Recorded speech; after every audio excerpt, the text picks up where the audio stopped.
Hello everyone, welcome to our channel Panisha for Competitive Examinations. नाम श्वेता. सो अभी हम पढ़ने वाले हैं important articles for DFCCI examination.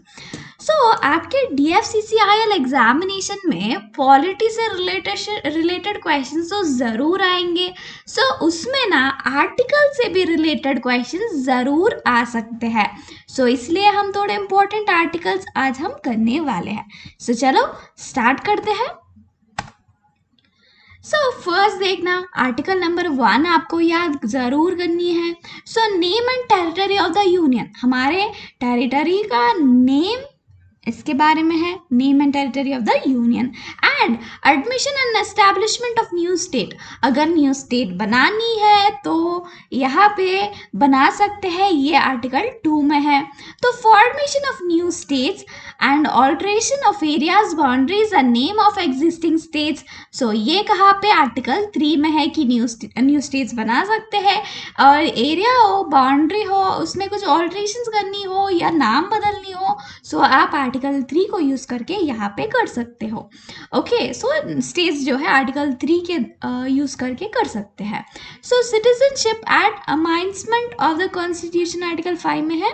Okay, next, right of citizenship of a certain person who has migrated to India from Pakistan. Okay, so ये भी याद रखना, सिटीजनशिप राइट्स है आर्टिकल 6 में. सो जिसने जो है माइग्रेट किया है इंडिया से पाकिस्तान को. ओके,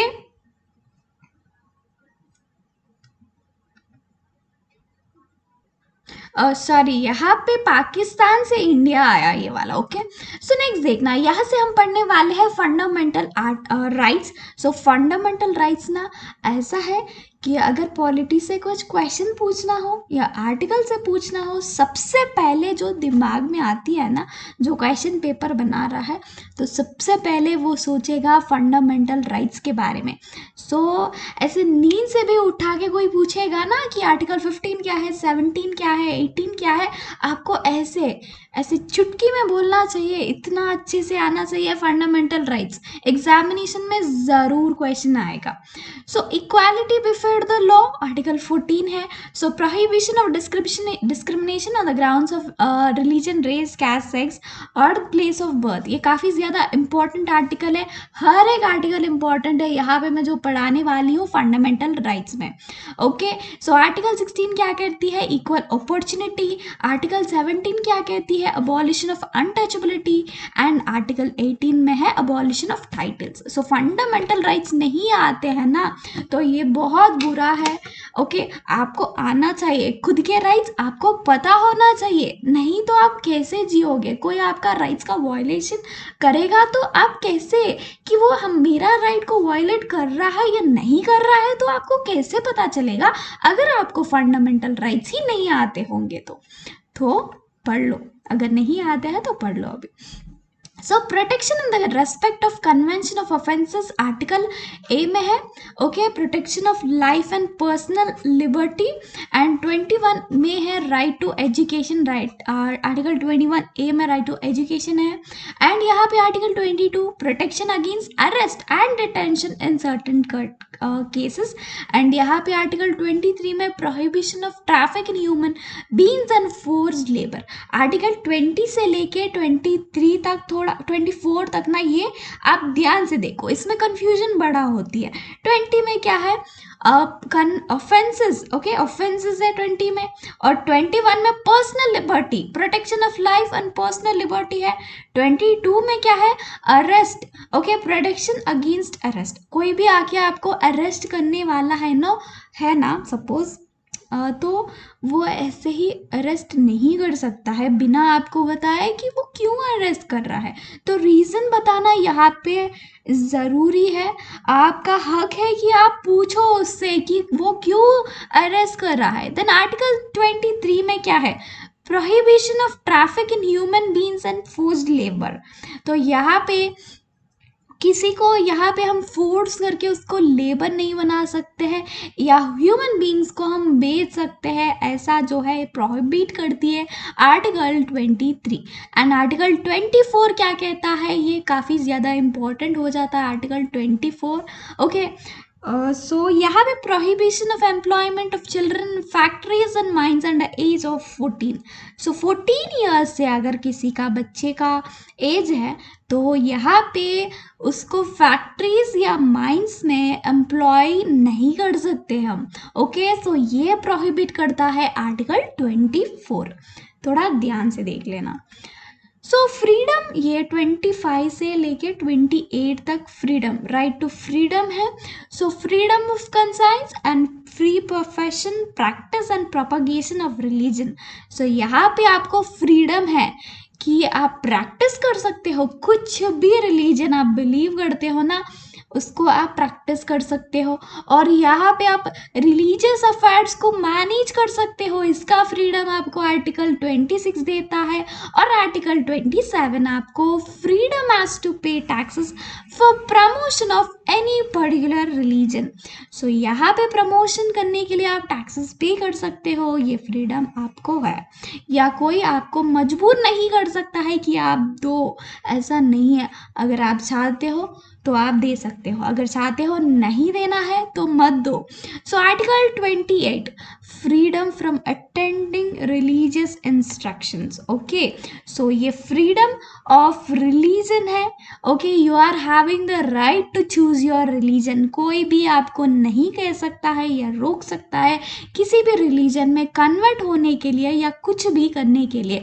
ये हक आप जानो. सो नेक्स्ट आर्टिकल 29, 30 एंड 32 काफ़ी ज़्यादा इंपॉर्टेंट है, ध्यान से देखना. So protection of interest of minorities. Okay, so यहाँ पे माइनॉरिटीज़ की इंटरेस्ट यहाँ पे 29 एंड 30 थोड़ा यहाँ पे सिमिलर है. देखना, right of minorities to establish and administer educational institute. So minorities के पास ये राइट है कि वो एस्टैब्लिश कर सकते हैं और एडमिनिस्टर कर सकते हैं एजुकेशनल इंस्टीट्यूशंस को. ओके, और article 32 remedies for enforcement of fundamental rights. तो आर्टिकल 32 ना सबसे बड़ा इंपॉर्टेंट है. इसको soul of the constitution, fundamental heart and soul, मुझे एक्चुअली कन्फ्यूजन है थोड़ा, हार्ट एंड सोल या कुछ बोलते हैं. ओके, सो ये ऑफ द फंडामेंटल राइट्स बोलते हैं. सो यहाँ पे ये क्यों इतना इम्पोर्टेंट है आर्टिकल 32, आपको पता है क्या? क्योंकि यहाँ पे आर्टिकल 32 क्या करता है ना, ये सारे के सारे हमने जो भी फंडामेंटल राइट्स देखा है ना, सो अगर कोई भी आपका यहाँ पे फंडामेंटल राइट का यहाँ पे वॉयलेट किया तो आप आर्टिकल 32 को यूज़ करके आप यहाँ पे सुप्रीम कोर्ट जा सकते हो कि यहाँ पे मेरा फंडामेंटल राइट का वॉयलेशन हुआ है, इतना हक आपके पास है. ओके, कुछ भी आपके साथ गलत होने मत दो. Okay, you are having the fundamental rights. अब जाओ, आपको जस्टिस ज़रूर मिलेगा. ओके, सो आर्टिकल 32 में आपके 5 वृट होते हैं. ओके, ये भी आप एक बार देख लेना. ओके, मैंने पढ़ाया है, आप एक बार 5 वृट्स पेनेशिया डाल के एक बार सर्च करना तो यहाँ पे आपको मिल जाएगा. नहीं तो आपके लूसेंट के बुक में इतना अच्छा है, कहीं और क्यों जाए. ओके, एक बार, टाइम आपके पास ज़्यादा नहीं है, बस एक बार देख लो. ओके, सो ये जो है फंडामेंटल राइट्स जो है यही तक इम्पॉर्टेंट है. नेक्स्ट देखना, यहाँ पे आर्टिकल 19 के बारे में हमने नहीं पढ़ा था क्योंकि ये ज़्यादातर एग्जामिनेशन में कभी देखा नहीं गया था. ओके, पर एक बार आप चाहते हो तो लूसेंट का बुक उठाओ, वहाँ से एक बार देख लेना. सो आर्टिकल 36, यहाँ से हम directive principles of the state policy यहाँ से हम पढ़ने वाले हैं. आर्टिकल 36 है. सो यहाँ पे आर्टिकल जैसे कि आर्टिकल 12 में था definition of the fundamental rights, जैसे कि सेम आर्टिकल 36 में ये है कि definition of directive principles of the state policy. Okay, so article 37 application of directive principles of state policy है. ओके, 39A में क्या है? सो थोड़ा थोड़ा इंपॉर्टेंट वाले ही है यहाँ पे. Equal justice and free legal aid है यहाँ पे. एंड आर्टिकल 40 से ज़्यादा इंपॉर्टेंट, एग्जामिनेशन में ना काफ़ी बार पूछा गया था. So organisation of village panchayat, article 40 याद रखो. So next article 41 right to work to education and to public assistance in certain cases, article 41 में है. सो नेक्स्ट अगर हम 43 का देखते हैं, लिविंग वेजेस फॉर वर्कर्स यहाँ पे है। And 43A participation of workers in management of industries, ये भी है। एंड आर्टिकल 44 ये अभी काफ़ी बार एग्जामिनेशन में आया है, uniform civil code.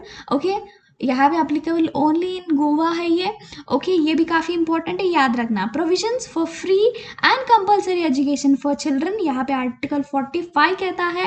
And 46 promotion of educational and economic interest of schedule caste, ST and OBC, यहाँ पे याद रखो। So next देखना article 47 duty of the state to raise the level of nutrition and the standard of living to improve public health. So यहाँ पे article 47 क्या कहता है कि स्टेट का ये ड्यूटी है कि उनका लेवल ऑफ न्यूट्रिशन को जो है बढ़ाना है, क्योंकि अच्छा देना है ताकि वो क्या करे ना, उसकी जो स्टेट की हेल्थ ना अच्छा रहे। तो करता नहीं है, कुछ भी नहीं करता। एक्चुअली आपको पता है क्या, एक बार क्या हुआ है, सो छोटे छोटे बच्चे रहते हैं, ये आंगनवाड़ी सेंटर्स होते हैं ना, जिसका एज लेस देन 5 होती है, वो लोग वहाँ पे जाते हैं। तो वहाँ पे एक बार मैं वहाँ पे नहीं गई हूँ, पर मेरी नेबर जाती थी।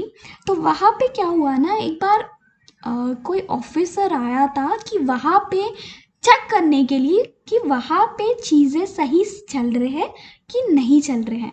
पर वो वहाँ पे आके ना खुद के बच्चे के जो गवर्नमेंट जो प्रोवाइड करती है ना, जैसे कि कुछ चक्की टाइप, सो वो वहाँ पे जो बड़ा पैकेट था उसको उठा के लेके गई है।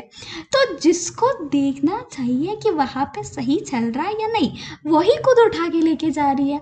तो यार बहुत बुरा लगा मुझे जब उन्होंने मुझसे कहा था कि ऐसा हुआ था। ओके, सो ऐसा होता है। सो नेक्स्ट देखना, उसको छोड़ो। So article 48 organisation of agriculture and animal husbandry, article 48 में है। So 49 so protection of monuments and places and objects of natural importance. So article 49 में ना मुझे एग्जैक्टली जब मैं 9th या 10th क्लास में थी, तो तब मैं आर्टिकल 49 के बारे में पढ़ रही थी। मुझे अभी भी याद है कि मेरे टीचर ने इसके बारे में क्या कहा था कि जब हम जाते हैं ना, कहीं पे भी मॉन्यूमेंट्स होते हैं, तो वहाँ पे अगर विजिट करने जाते हैं तो वहाँ पे हमको उसको खराब नहीं करनी है। जैसे कि लवर्स होते हैं ना, क्या करते हैं, उसका नाम उसी का नाम ओके लिख के बहुत ज़्यादा खराब कर देते हैं। ऐसे हमको नहीं करना चाहिए। चाहे मैं यहाँ पे एग्जाम्पल ले रही हूँ उनका, पर उनके अपार्ट और भी लोग होते हैं जो करते हैं, ऐसे गंदा कर देते हैं, लिटरिंग कर देते हैं। ओके, बहुत गंदा करते हैं, ऐसा हमको नहीं करना चाहिए। ओके, ये आर्टिकल 49 करता है, कहता है। आर्टिकल 50 क्या कहती है, separation of judiciary from the executive, article 50 कहती है। एंड यहाँ पे article 51 the last one, promotion of international peace and security. Okay, so article part 3 में आते हैं फंडामेंटल राइट्स, पार्ट 4 में आते हैं directive principles of the state policy, part 4A में आपके फंडामेंटल ड्यूटीज आते हैं। ये बस याद रख लो। ओके, सो नेक्स्ट देखना article 52 the president of India, कि हमारे कंट्री को एक प्रेसिडेंट रहेगा। तो ये कहती है article 52। Executive power of the union, article 53 कहती है। इलेक्शंस हो गए प्रेसिडेंट के, आर्टिकल 54 कहता है।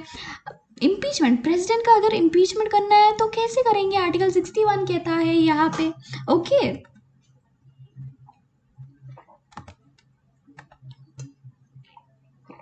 एंड यहाँ पे article 63 the vice president of India के बारे में है। ये आर्टिकल 63 ना बहुत कंफ्यूज करके छोड़ेगा आपको 61 एंड 63 के बीच में। ओके, तो ध्यान से देखना। Article 63 the vice president of India है। 64 में क्या है, the vice president to be ex officer chairman of the council of states. Okay, 66 elections of president होंगे, वाइस प्रेसिडेंट। और पार्डनिंग पावर्स, ये काफ़ी ज़्यादा इंपॉर्टेंट है। Article 72 pardoning powers of president, article 74 council of ministers to aid and advise president। okay, 72 74 and 76 important होती है, attorney general of India है।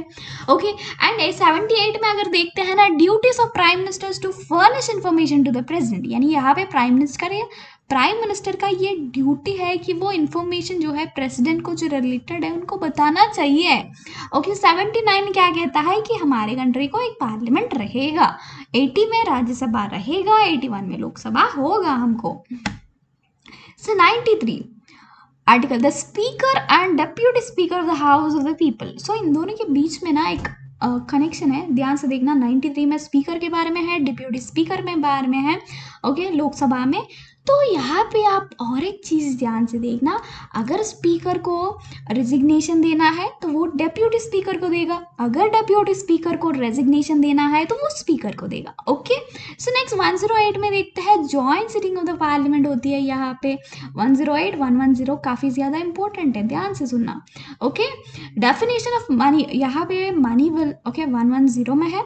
Money bill के बारे में पता ही होगा, पास कहाँ पे होगा, ये लोकसभा से ही पास होगा।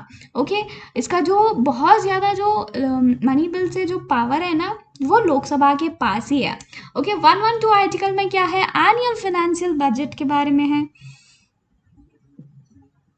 नेक्स्ट अगर यहाँ पे हम बात करेंगे 123 के बारे में, article 123 power of the president to promulgate ordinance during the recess of the parliament. Okay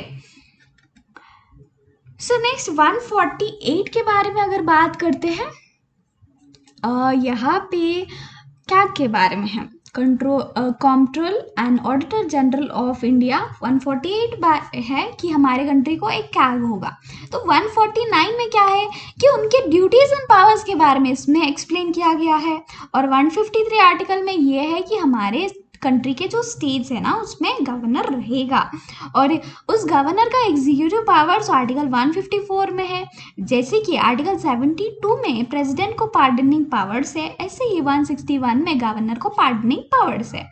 जैसे कि हमारे आर्टिकल 76 में अटॉर्नी जनरल है, ऐसे ही 165 में हमको कौन है, advocate general of the state है।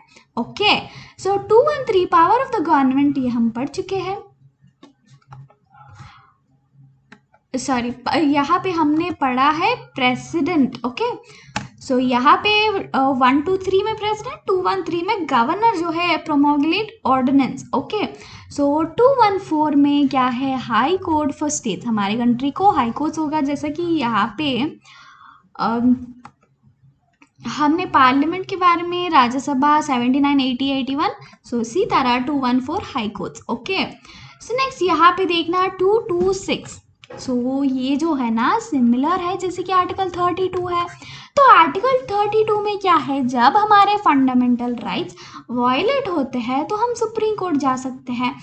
तो इसी तरह अगर यहाँ पे आप 226 आर्टिकल 226 अगर आर्टिकल यूज़ करके अगर आपके सेम वृत्त है इसी में भी, सो क्या है ना कि अगर आपका फंडामेंटल राइट्स वायलेट होते हैं तो आप सुप्रीम कोर्ट की जगह हाई कोर्ट भी जा सकते हो। ओके सो आर्टिकल 226 यूज़ करके अगर सुप्रीम कोर्ट चाहते हो तो आर्टिकल 32 यूज़ करके जाना है।